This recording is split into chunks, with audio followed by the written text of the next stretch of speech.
Like a silver streak across a midnight sky, our stories move with a speed and a brilliance that you will never forget. Experience high-octane drama and the thrill of a narrative that never slows down for anyone. Click subscribe now and catch the streak before it's gone. My name is Walter Haynes. I'm 67 years old, and for the last 4 months, I thought I was slowly disappearing inside my own son's house. Last Saturday morning, my son-in-law, my daughter Natalie's husband, stood in the kitchen doorway with his arms crossed and said to me, completely calm, like he was reading a grocery list, "We need that room for a home office. You can take the pull-out couch in the basement, or you're free to find somewhere else to stay." He said it the same way you tell someone to move their car out of the driveway. I looked at him. Then I looked at my daughter. She was standing 2 feet behind him, staring at the tile floor. She didn't say a word. I put my coffee mug down on the counter, slowly, and I said, "All right, give me a few minutes." They thought that was the end of it. They thought the old man had folded. They had no idea I'd called my attorney 3 weeks before that conversation even happened. Let me tell you how this started. My wife Pauline died 14 months ago. Breast cancer. We had 41 years together, and then we had 6 months of hospitals.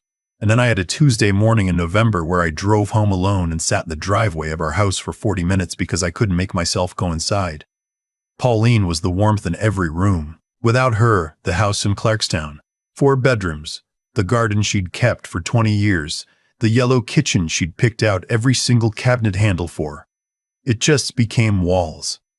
Square footage, a place where her reading glasses were still on the nightstand, because I couldn't bring myself to move them. My daughter Natalie started calling more after the funeral. Every few days, checking in, asking how I was eating. She has 2 kids, my grandchildren, Owen, who's 9, and May, who's 6. And hearing their voices on the phone was the one thing that still felt real. About 6 months after Pauline passed, Natalie and her husband Marcus drove up from Raleigh for a weekend. We sat at the kitchen table, and Marcus laid out what he called a real solution. "Dad," he said. He always called me Dad, which I used to find touching. "This house is too big for one person. You're rattling around in here. It's not healthy. We've been talking, and we think you should come live with us. You'd have your own room. The kids would have their grandfather close, and we'd all look after each other." Natalie reached across the table and put her hand over mine. "We have the space," she said. "The guest room is just sitting empty. This makes sense for everyone." I want to be honest about something. I wanted to believe them. I am 67 years old. I had just buried my wife. I wanted a family around me more than I'd wanted anything in a long time. So I said yes. I sold the Clarkstown house for $840,000. 41 years of mortgage payments, every repair I ever made with my own 2 hands, Pauline's garden. Sold it in 3 weeks because the market was right, and because market suggested I price it to move quickly. He said it was better to have the cash liquid than tied up in a property I wasn't living in anymore. He said it with such easy confidence, the way he said most things. Marcus was a financial analyst. He knew these words. He used them like a second language. I gave them $200,000 toward a renovation on their house in Raleigh. A proper suite on the main floor, its own entrance from the back patio, a private bathroom, a small sitting area with a window that looked out onto the yard where Owen and May played. Marcus had shown me the architectural drawings on his laptop. It looked dignified. It looked like a place I could actually live. I moved in the first week of January. For about 6 weeks, it was fine. Dinner together most nights. May would come knock on my door in the mornings and ask me to come watch cartoons with her. I was reading to Owen before bed. I started to feel, cautiously, like I hadn't made a terrible mistake. Then things shifted. The way things shift in a house. Not all at once, but in small adjustments you barely notice until one day you look up and the furniture is in a completely different place. Marcus started working from home 3 days a week. His company had changed the policy. Suddenly he was on calls all morning, and Natalie asked if I could maybe keep it quieter on those days, especially in the kitchen before 9. I started making my coffee earlier and taking it to my room. Then there was the business with the parking. My sedan was taking up one of the 2 garage spots, and Marcus had a new company car. And could I park on the street? Just temporarily. I started parking on the street in January in North Carolina, walking 40 feet in the cold every morning. Then Marcus's brother came to visit for a week and needed my bathroom. Just my bathroom. Because the guest bath upstairs was being retiled. I said, of course, no problem. I used the upstairs hall bathroom for a week, which meant walking through the main part of the house every morning in my robe. Each of these things taken separately was reasonable, but they were never separate. They were a direction. I noticed that Marcus had started referring to my suite as the back room, not in a pointed way, just casually. I left a package in the back room hallway. The Wi-Fi is better toward the back room. Like the word suite had been retired without anyone announcing it. The Saturday morning, he told me to move to the pull-out couch in the basement. I had already been watching for about a month. I was a mechanical engineer for 38 years. I designed systems. I know how to read what something is doing versus what it says it's doing. This system was pushing me out. What he actually wanted was my room. I found out from May, of all people. She came in one afternoon while I was reading and said, very matter-of-factly, "Daddy says your room is going to be his office, and he's going to have a big TV in there." Then she went back to her toys. Kids don't lie. They just repeat what they hear. When Marcus made his speech that Saturday morning, I responded the way I did, quietly, "Give me a few minutes," because I had a choice to make in that moment. I could fight him right there, in the kitchen, with my daughter staring at the floor. Or I could be patient. I had already spoken to my attorney. I had already gone through the paperwork. I chose patience. What Marcus didn't know, what neither of them knew, was that when I gave them the $200,000 for that renovation, my attorney Alan had drawn up an agreement, a housing contribution agreement Alan called it. It's not unusual. It's actually standard when a parent contributes significant money to a child's property. The key clause was simple. In exchange for the contribution, I was granted right of occupancy in the designated suite for a minimum of 7 years, or until I voluntarily chose to leave. Any attempt to relocate me within the property without my written consent would constitute a breach, and breach triggered a full repayment obligation, the $200,000 plus 4% annual interest, due within 60 days. Marcus had signed it. Natalie had signed it. Alan had their signatures notarized. Marcus had skimmed it, I think. He's the kind of man who skims things because he's confident he already understands them. I went to my room that Saturday morning. I called Alan. I told him what had happened. He said, "Walter, I'll have the breach notice ready by Monday. How do you want to handle this?" I told him I wasn't ready to send it yet. I wanted to understand what was really going on first. I had a feeling this wasn't just about a home office. I started paying closer attention. Marcus was on his phone constantly, but not in the way he'd been before. Before, he was brusque, efficient, in and out of calls quickly. Now he was quieter about it. He'd step into the garage or down to the basement, and I'd hear the low murmur of a conversation he didn't want anyone to hear. The credit card statements started appearing in the mailbox. I wasn't snooping. I was the one who usually brought in the mail. One afternoon, an envelope from a bank slid out from between a magazine and a utilities bill. It wasn't addressed to me, so I set it on the kitchen counter, but it wasn't sealed all the way. The flap had come open in the heat, I suppose, and I saw enough of the line items on the front page before I set it down. The minimum payment due was $4,200. That was one credit card. I'm an engineer. I started noticing other things. The renovation on their upstairs bathroom, the one I'd been asked to vacate my bathroom for. It was still ongoing, 2 months later. Contractors coming and going. I priced enough home projects in my life to have a rough sense of costs. This was not a tile job. This was something more extensive. And Natalie and Marcus were not people who had money sitting around for something more extensive. Marcus made a good income, but they had a large mortgage and 2 kids in private school. Something was strained. I could feel it the way you feel a structural problem. Not through one crack, but through the pattern of cracks. Then one Thursday night, I got up around midnight to get a glass of water. My suite had its own entrance, but the small kitchen I'd been given access to was through the main house. I was walking quietly through the hall when I heard them. They were in the living room. Natalie's voice was low and tight, the voice she gets when she's trying to stay controlled. "I told you, Marcus. I told you this was too far." "It's fine," he said. "He's not going to push back. He never pushes back." "He signed a contract," she said, and I stopped completely still in the dark hallway. "Alan made him sign a contract. If we force him out of that room, we're not forcing him out. We're not forcing him out. We're asking him to make an adjustment. That's the same thing, Natalie." His voice changed. "Harder. We need that room as a proper office so I can register the business at this address. That's all this is. It's practical." "What business?" A pause. "Marcus, what business?" He said something I couldn't hear. She said, "You promised me you were done with Kevin." Another pause. "How much?" The conversation dropped too low for me to catch after that. I stood there in the dark hall a moment longer, then I went back to my room without the water. Kevin. I didn't know anyone named Kevin in Marcus's life, but the way Natalie said it, "You promised me you were done with Kevin." It wasn't a name attached to good news. The next morning, I did something I hadn't done in decades. I sat down at my computer and started digging.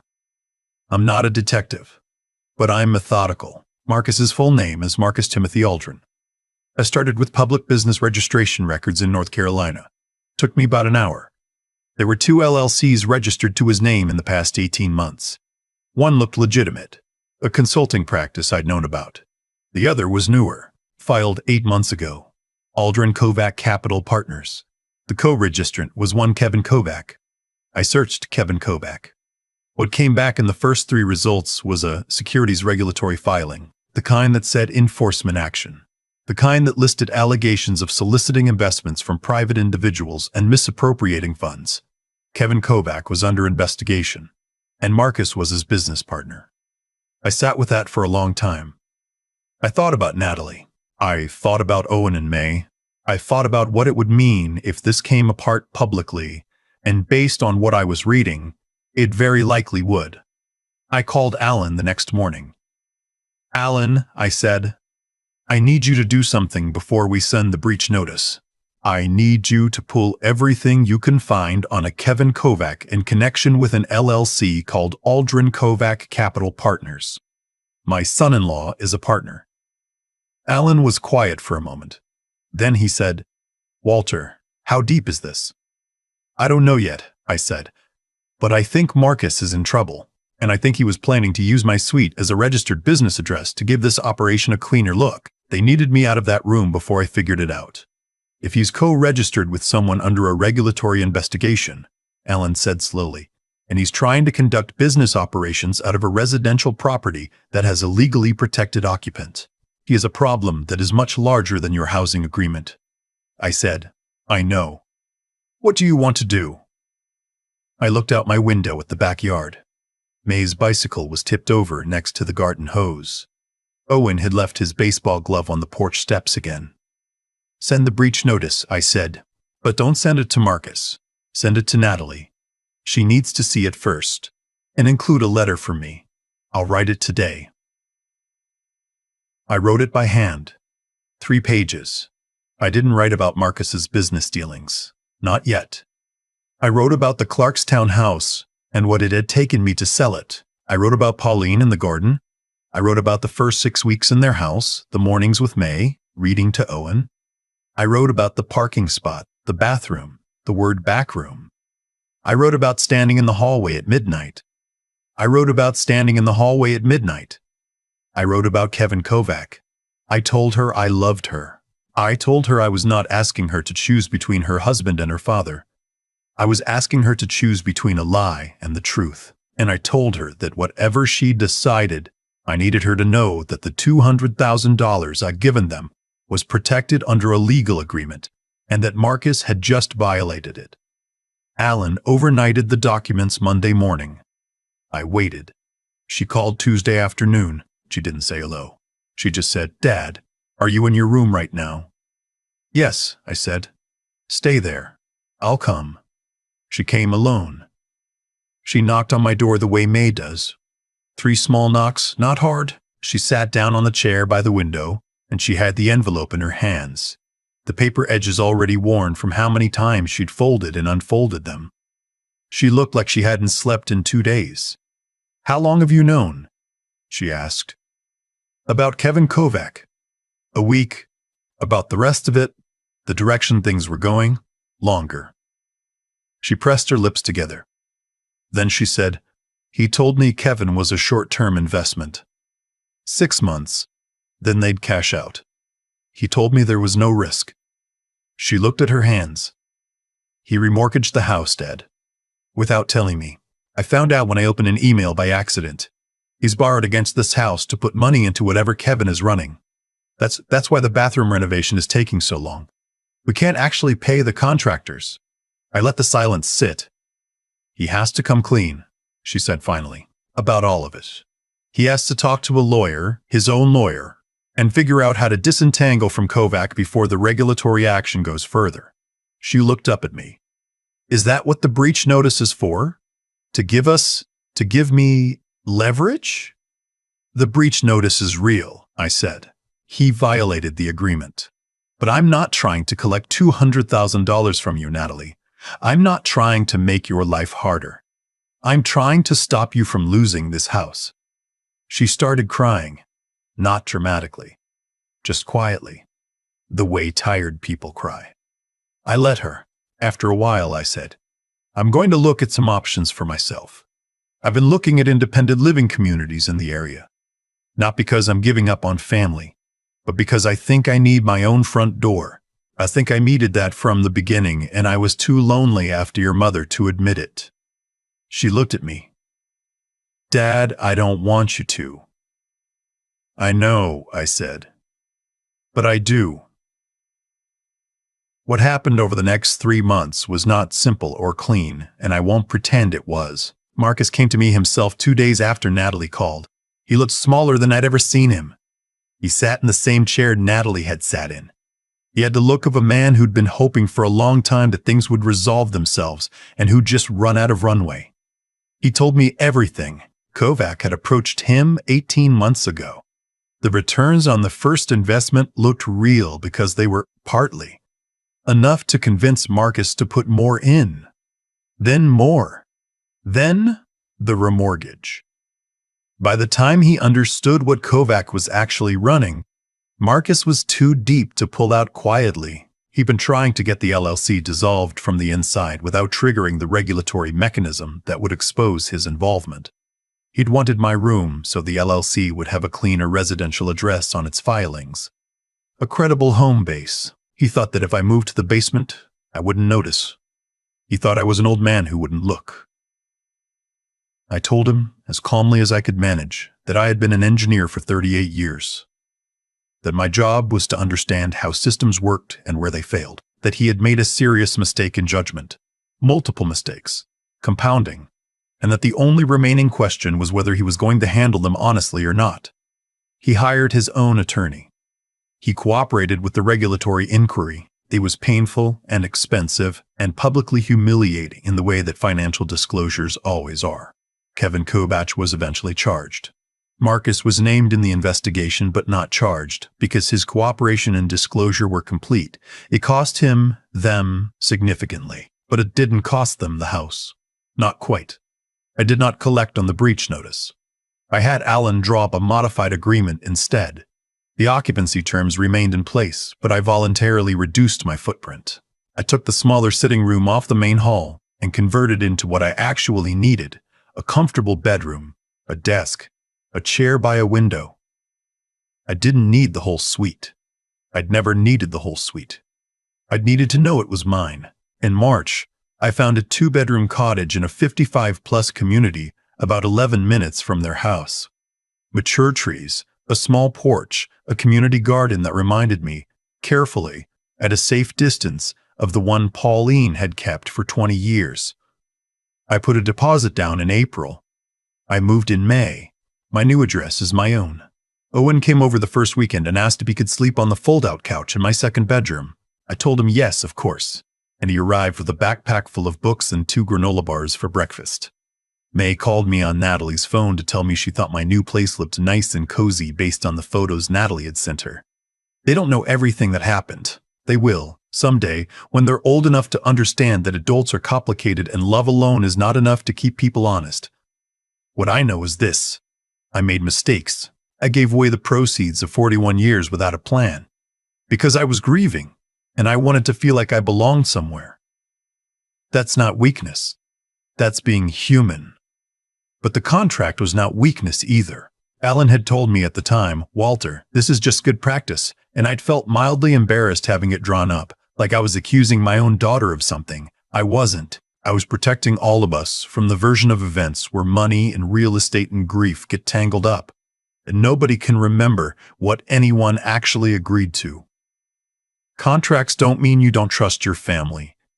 They mean you respect your family enough to be clear. Marcus and I are not what we were. Maybe we never will be.